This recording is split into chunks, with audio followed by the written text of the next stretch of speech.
All right, so let's jump into the writing. Now, I just need to warn you, this is not going to be a short video. This is going to be a very long video because I'm going to look at the three inks and compare them to each other on a few different surfaces using a Pilot parallel pen. So if you're expecting a 2 or 3 minute video, I suggest you come back and you look at it later. If you're expecting a long video, settle in, take some notes. You can always look it over and and refresh your notes.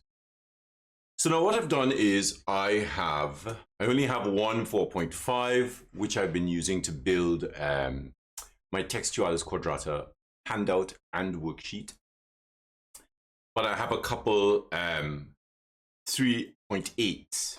What I've done is I've left the black edged in the 4.5 and I filled the other two pens, which is the 3.8, one with the sepia and one with the black pointed ink. We're going to start off with some ATGSM copy paper.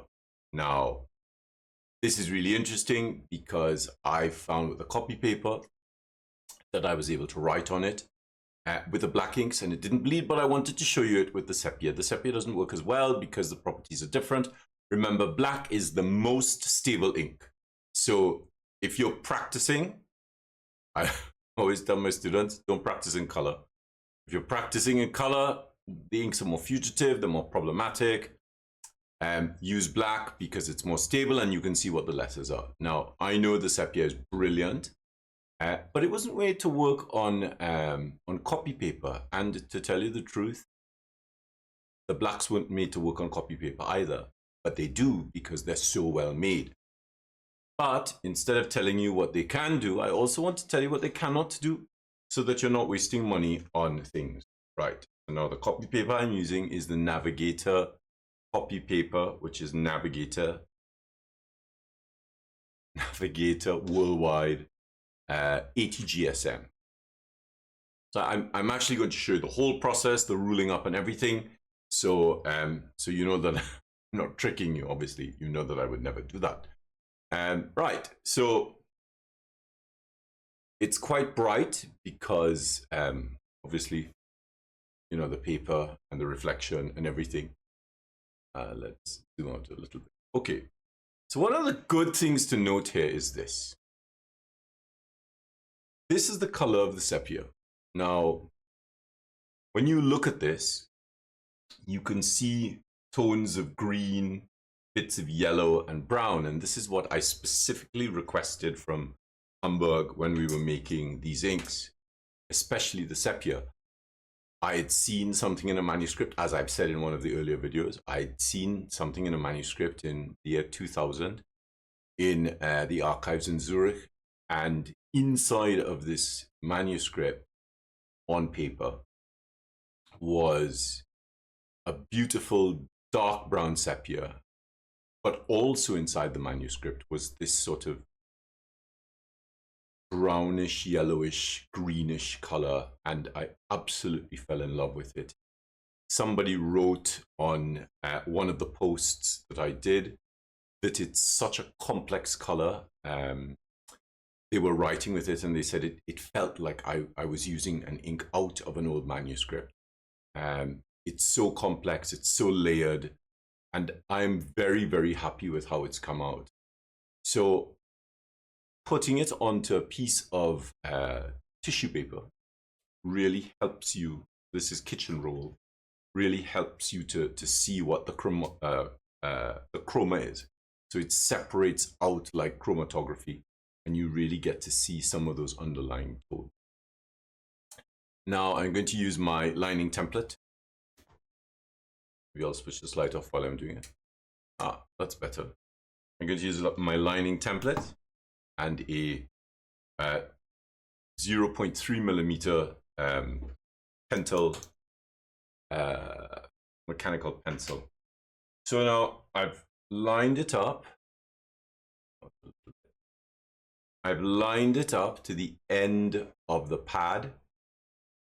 And there we go. And I'm going to rest it, the template, to line it up to the edge here. And I'm going to rule the whole thing up because I really want, I really want a batch of lines.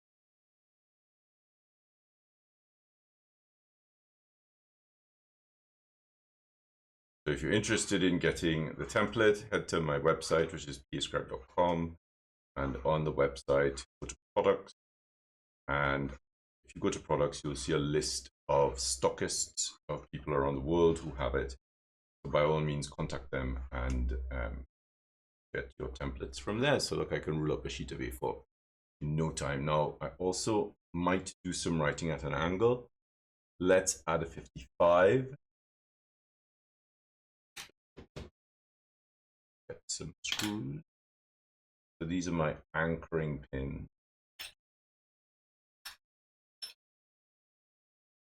I'm going to add some 55s onto here. The anchoring pins hold it in place at 55. And there are little lines on these to help me skip every other line because I don't want to rule up every line.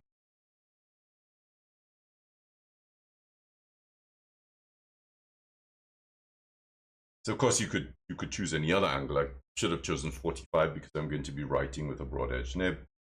And that means I might be doing some textualis. I'll drop some 45s on as well.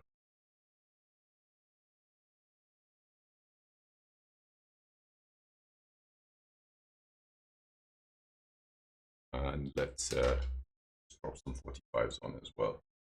There's the 45. There it is. Okay. And 5. Yeah.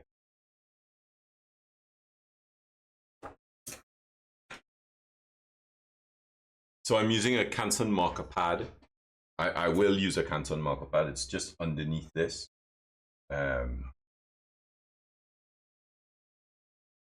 Because once I show you how this works on the copy paper, I will want to move something a little bit more substantial. And the Canson Marker Pad works really well for the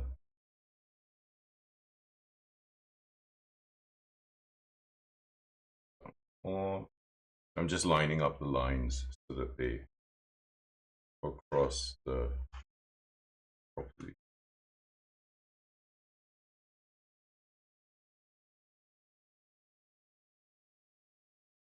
Excellent. So now this is the copy paper. Come on.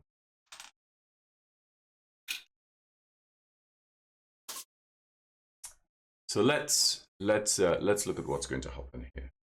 Now I know that the Sepia bleeds a little bit on the copy paper.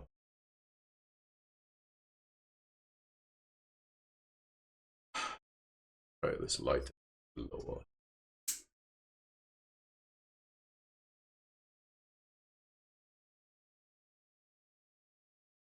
So, which is the Sepia? That's the Sepia there. Right. So now I fill the cartridge with the aged Sepia using a converter because I just wanted to swap it out a lot more easily. So let's write some slightly faster script.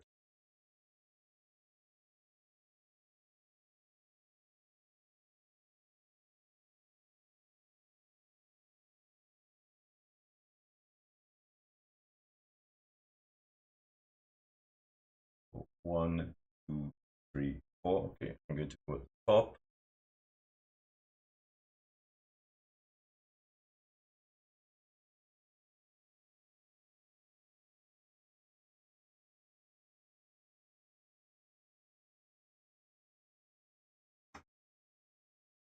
That again. One of the problems with the ATGSM paper is it's very easy for the nibs to catch in it. So you have to be really conscious of it. You can see that it's just starting to to spread just a little bit. Not a lot, just a little bit. You can see it. Oh, sorry. You can see it just starting to spread, but it's staying essentially where I put it. Let's look at something slightly heavier. So 4 is there. 45.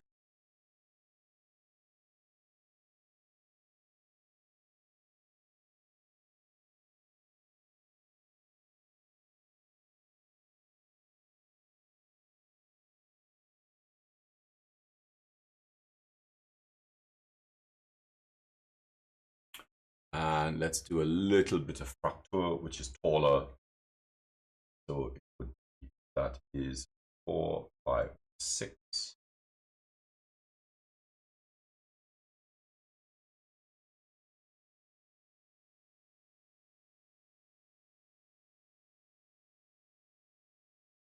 And you can see the lines they're really crisp.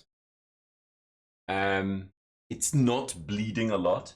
I think the smaller you write, the more it has a tendency to saturate down into the paper, whereas the other inks sit on the surface for a little bit longer. The takeaway here is you can use copy paper. I haven't tried it on 100 or 120 GSM copy paper, which I will try eventually, but I don't have any in the studio because I really only print on 80 GSM copy paper. The upshot here is you can use the Age Sepia in a parallel pen on copy paper. So you don't have to waste money buying expensive pads to practice on. You can use copy paper. Now, I am going to move on to the other two colors, the other two inks, the black pointed and the black edged. So you see how those work, and I want you to see them on copy paper. And then we'll move to something a little bit more robust, like the Canson Marker Pad. And a little aside here, we're working on this handout on textualis quadrata, and I wanted to test something, and I printed off in inkjet printer ink. I printed off a sample. I think it's just there. I'll bring it for the next video. And I have a line of where you see the letters in black, and you try to trace them over my 40% letters, and then you have a blank line. When I traced it, writing over the 40% letters, which those letters are printed in inkjet printer ink, there was no bleed. It was really sharp. It was super clean. I was so stunned, and that's why I wanted to show you what happens on copy paper, because if you can use relatively inexpensive copy paper to practice on, then you have no excuse to practice. No, but really, if you can use relatively inexpensive copy paper to practice on, it really opens up how much practice you can really put in. So, you know, I'm thrilled that this this has come out of the quality of the inks that we've produced, that Hamburg and I have produced together. And I'm really excited to see you put this into practice.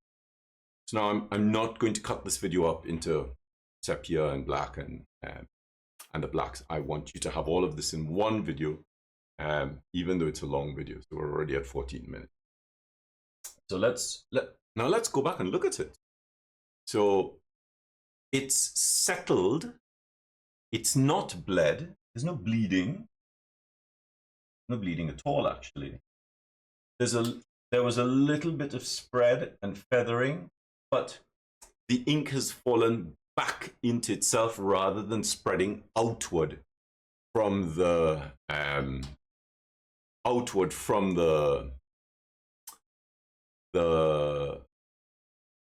letter itself. I need to try something here.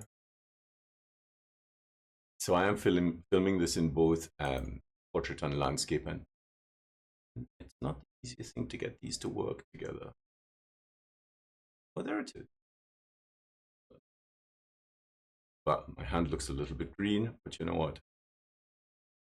I don't care because it's the ink that I'm trying to get the right color. Oh, that's fine. Okay, excellent. All right, so that's the sepia. Now let's look at the black ink, the pointed black. So this is the pointed black in a 3.8. Let's zoom out a little bit because otherwise I will end up missing my shot.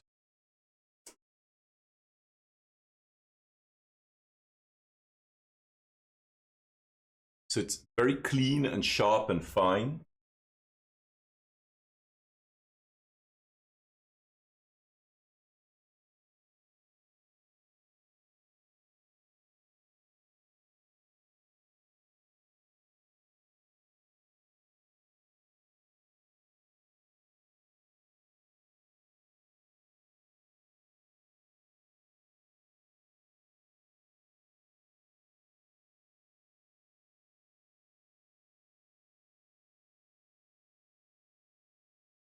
Let's zoom in a little bit so you can see what's happening there with the ink. So that is really lovely. Now let's do some twisting and turning.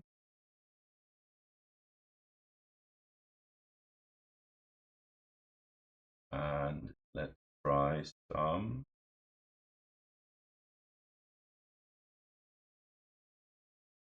rustic.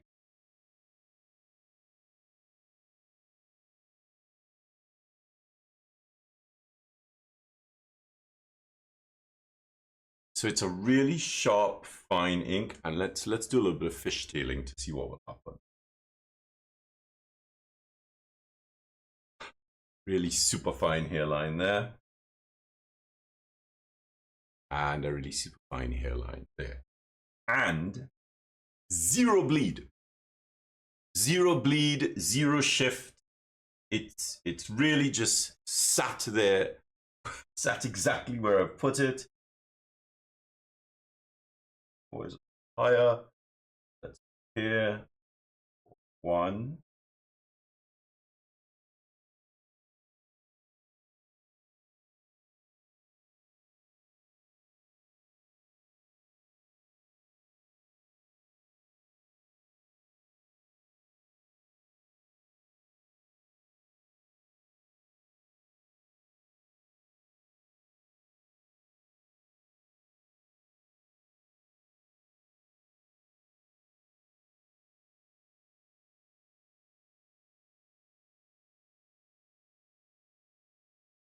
And let's do some fractal. Ah, lovely. So let's look at that.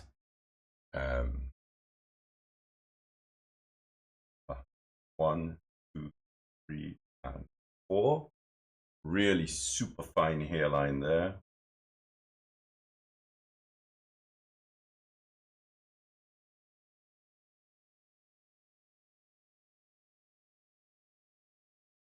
And the ink is really staying where I put it. It's not shifting, it's not moving. And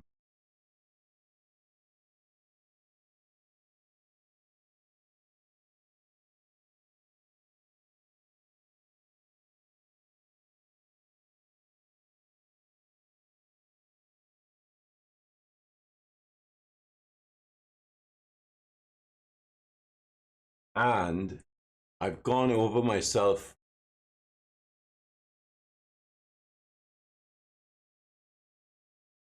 And I've gone over myself here.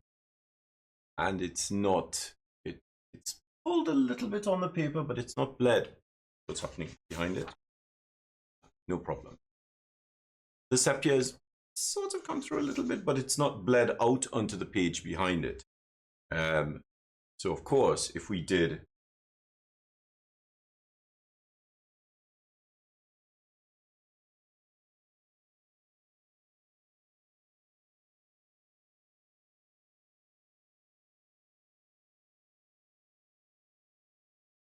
so usually what happens is the ink pulls over itself here and pushing back up causes the pen to skip. So that really helps in the forming of cadels. I didn't plan on doing a cadel, hence it looked a little bit rough and ready. But it held, I can feel the ink holding the parallel pen to the page. And this is copy paper. You know, I need to keep coming back and reminding you, this is a sheet of copy paper, 80 GSM copy paper, and it's not bleeding at all. It's not feathering and it's not shifting. So what do I mean by these two things, feathering and shifting? So feathering is when you write a line and the edge gets a little rough and the ink just moves out, so it sort of feathers a little bit. Bleeding is when it goes into the paper and it just propagates outward. Shifting is when you make a line, like a hairline. Usually I use the word shifting for hairlines.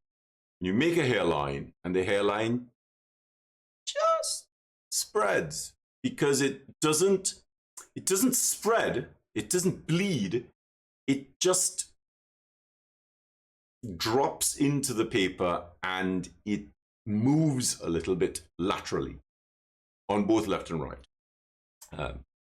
And that for me is when it shifts. And that was something I was very, very clear about with Hamburg. I did not want this happening. And like the magicians they are, they made this thing. So okay, now this is the 4.5. It's funny, you know, because I have to calibrate the color on the cameras, and this cap came up looking some odd color. I was like, what is this color?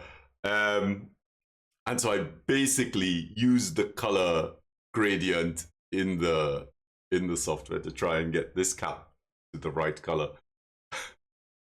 Absolute madness. So now this is the broad edging.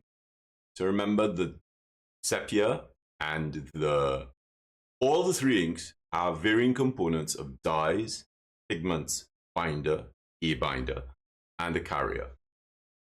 Now, the thinner inks, the sepia and the H sepia and the black pointed, they have more dye than pigment. They have pigment, but there's more dye in it so that it can move faster, and it's thinner for things like pointed flexible metal. This, the broad edge, the black edged ink, or as I called it, calligraphy ink for broad edged nibs. I did not expect this to work in a parallel pen, and I'll tell you what happened. I was doing the handout, the textualis quadrata handout, and I knew that I had the ink on my desk because I was doing something. Now, this area is where I film and where I teach online, and my desk is actually over there. The huge A1 light table with a shelf next to it. And I had forgotten that I got up and took the pointed nib ink over here, and I accidentally picked up the broad edge ink and I put it there. So when I was doing the handout, I didn't even look at what the ink was. I just filled it. And as I started writing with it, I thought, oh, that's odd. It feels kind of heavy. And then I panicked, because this black edged ink has more pigment in it, and under no circumstance did I ever conceive of putting it into a fountain pen. Or rather, let's say a pen with a feed, because the feed in the parallel pen is different to other fountain pens. And it worked. It worked so beautifully. I was absolutely flabbergasted. I couldn't believe what I was seeing. It was so black, so solid, which means the pigment is so finely ground that it doesn't affect the feed. It doesn't bleed. It's absolutely extraordinary what it does.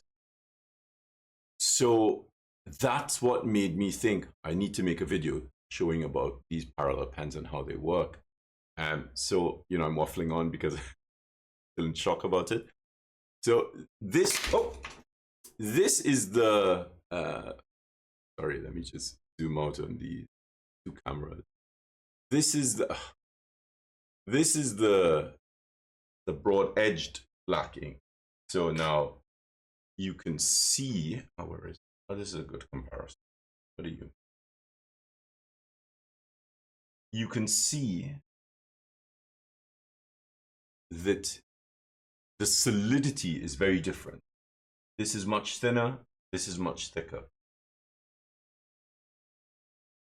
Now, in writing with it,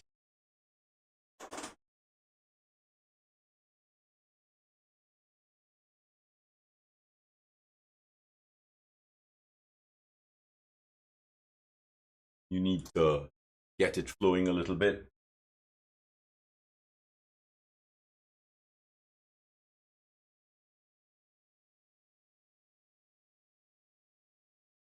It is absolutely black. It is so black on the page. It is really good hairline. And it's absolutely solid. Inks, jars, and water all over the table. It is absolutely solid.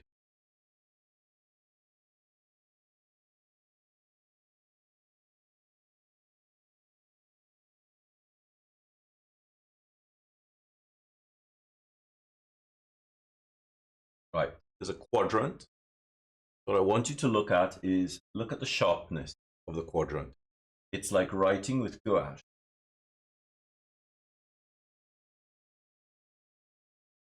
Absolutely pristine.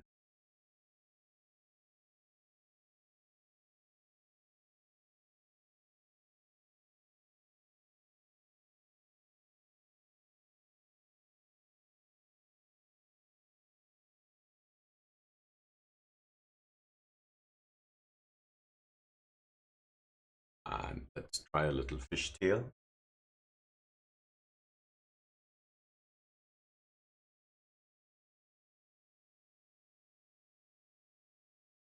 Now, this is completely black on the page, and as it dries even darker.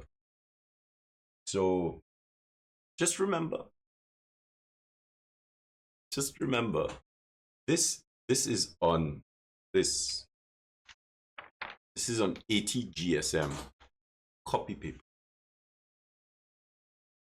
So go figure. I'm really stunned at what these tools are capable of doing.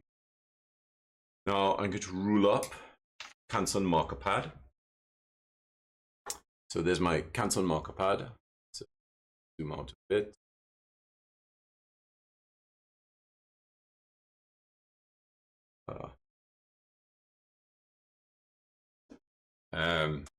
Do a quick rule up.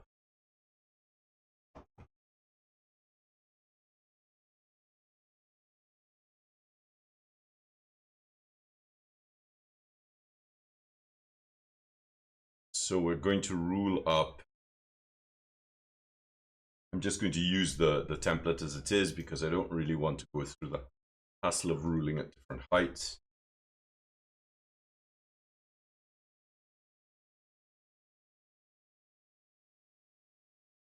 And we'll just rule up at 45 degrees rather than at 55 because I'm not going to do any copper plate script with this.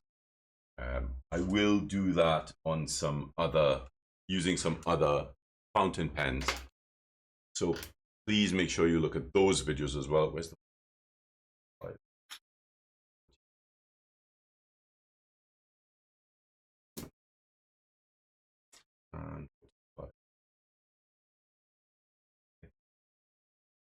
so there is, there is a course in the scriptorium on this lining template, and there are 48 videos because there's so much that's possible with this template.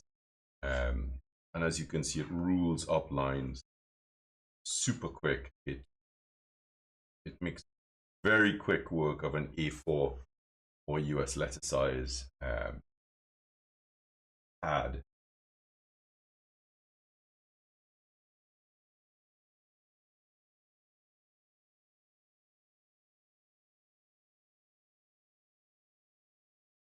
And because it's so thick, it doesn't bend. I mean, I'm not shoving against it. I'm really just holding it lightly, and it is 3mm of perspex, so it really does not bend. Okay, you can go back there. Now, let's start from the top. Let's zoom in a little bit there and here. Okay, excellent. Right, let's start with the sepia. So there's the sepia again. So now on the Canson Marker Pad, it will flow easier. And it's even finer. So the camera is having some trouble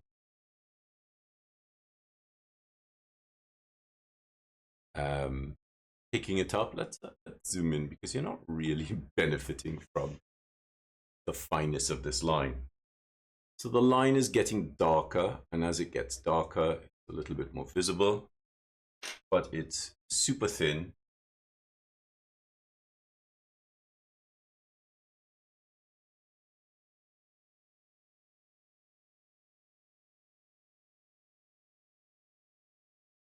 And it's such a beautiful color.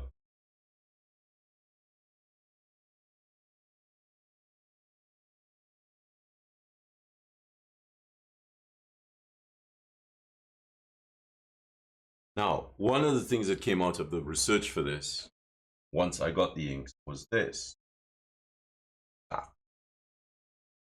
That split serif, that forked serif, is very hard to do with most inks in a parallel pen. It pulls the ink out and it blobs. So that made me think that it would also produce really beautiful flourished lines.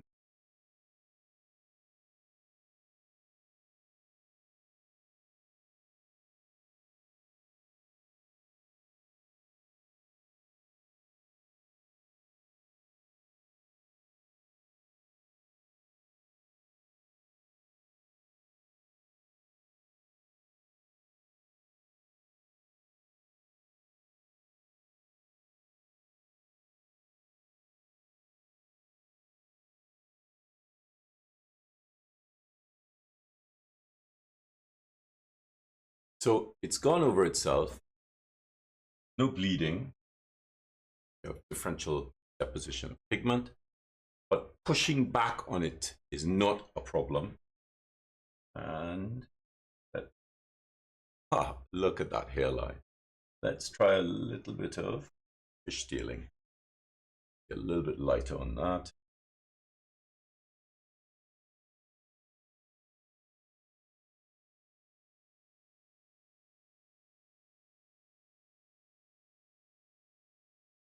You can do some really beautiful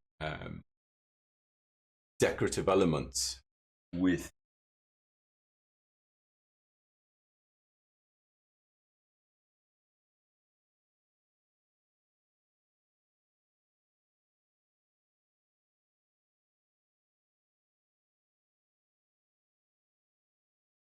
now you still have to wait for the ink to fit across the surface of the edge of the nib. So you know, if I did this, it's not going to be if I did that. So really sort of be conscious of it. I mean, wow, the hairlines are absolutely fantastic. Right. So I've shown you this. Let's look at the black pointed. So this is the black pointed one.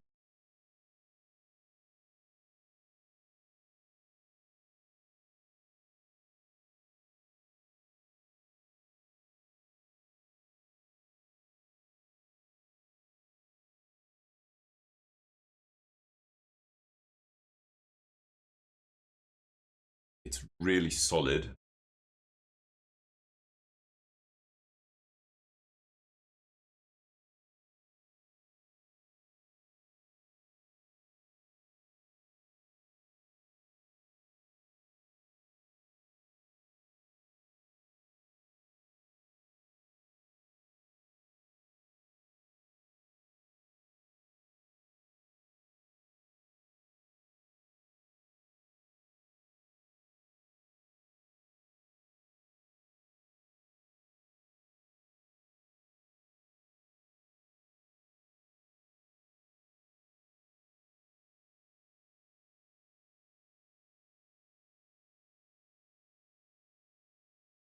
I'm just trying different things to see how it would go over itself. You can see it's not, the paper hasn't buckled. It's a really sharp line. Again, let's try some fishtailing.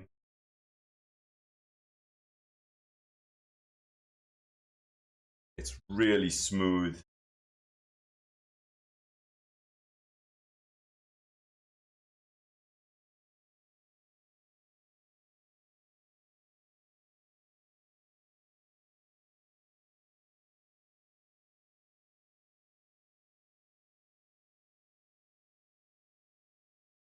You know, I can't fault this ink at all. And let's do some textualis because it's so rigid.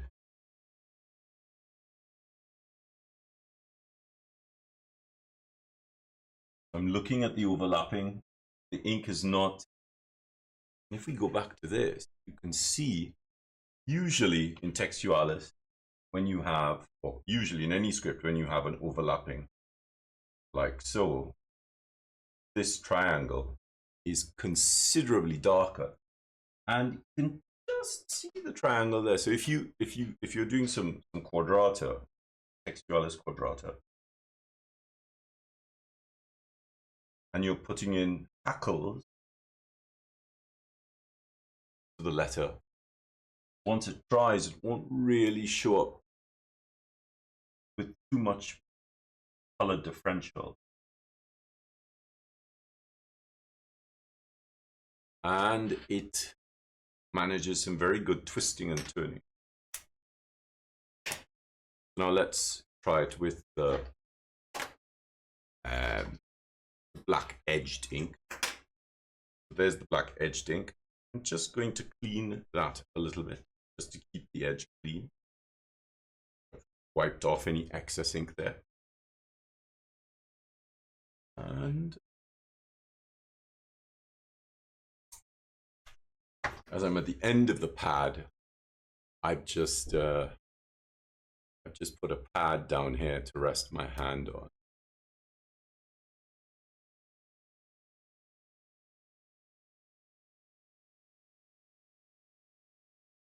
Ink flowing first. There we go. Wow. But just remember, this is the thicker ink.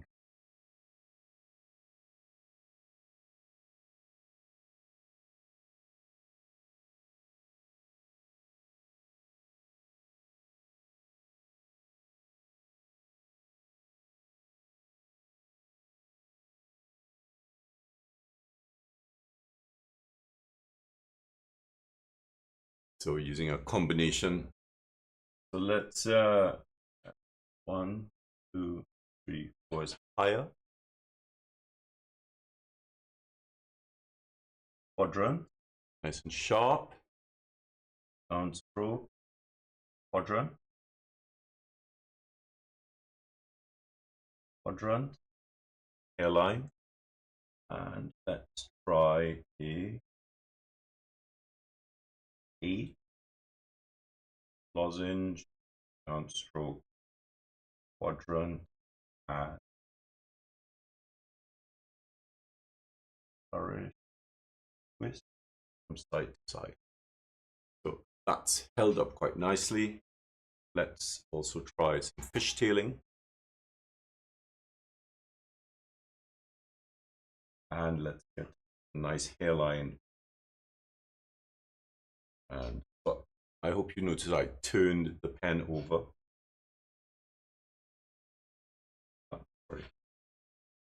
right at the edge of the page here, so I'll really be working down this far. Excellent. So now that's brilliant because that allows me to do my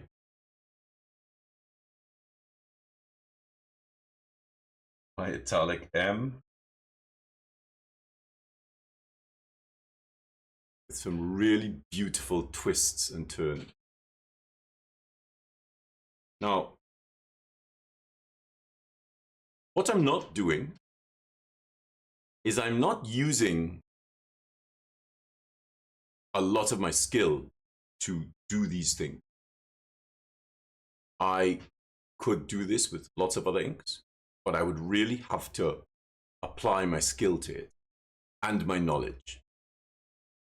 Here, I'm barely putting in any effort because the tools, the parallel pens, and the inks are working really well together. Now, obviously, you can see that on the Canson Marker Pad, it's a completely different animal to the copy paper.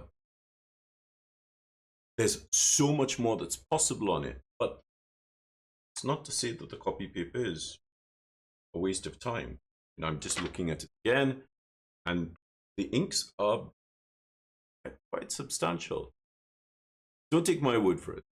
So I would suggest that you do some digging yourself, and you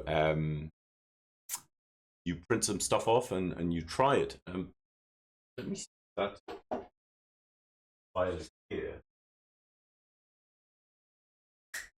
Now it's next door. So I'll go and grab that, and I'll do a little demo to show you how the ink works on one of our worksheets on printer ink, on inkjet printer ink on ATGSM paper, because I think that's really important for you to see as well.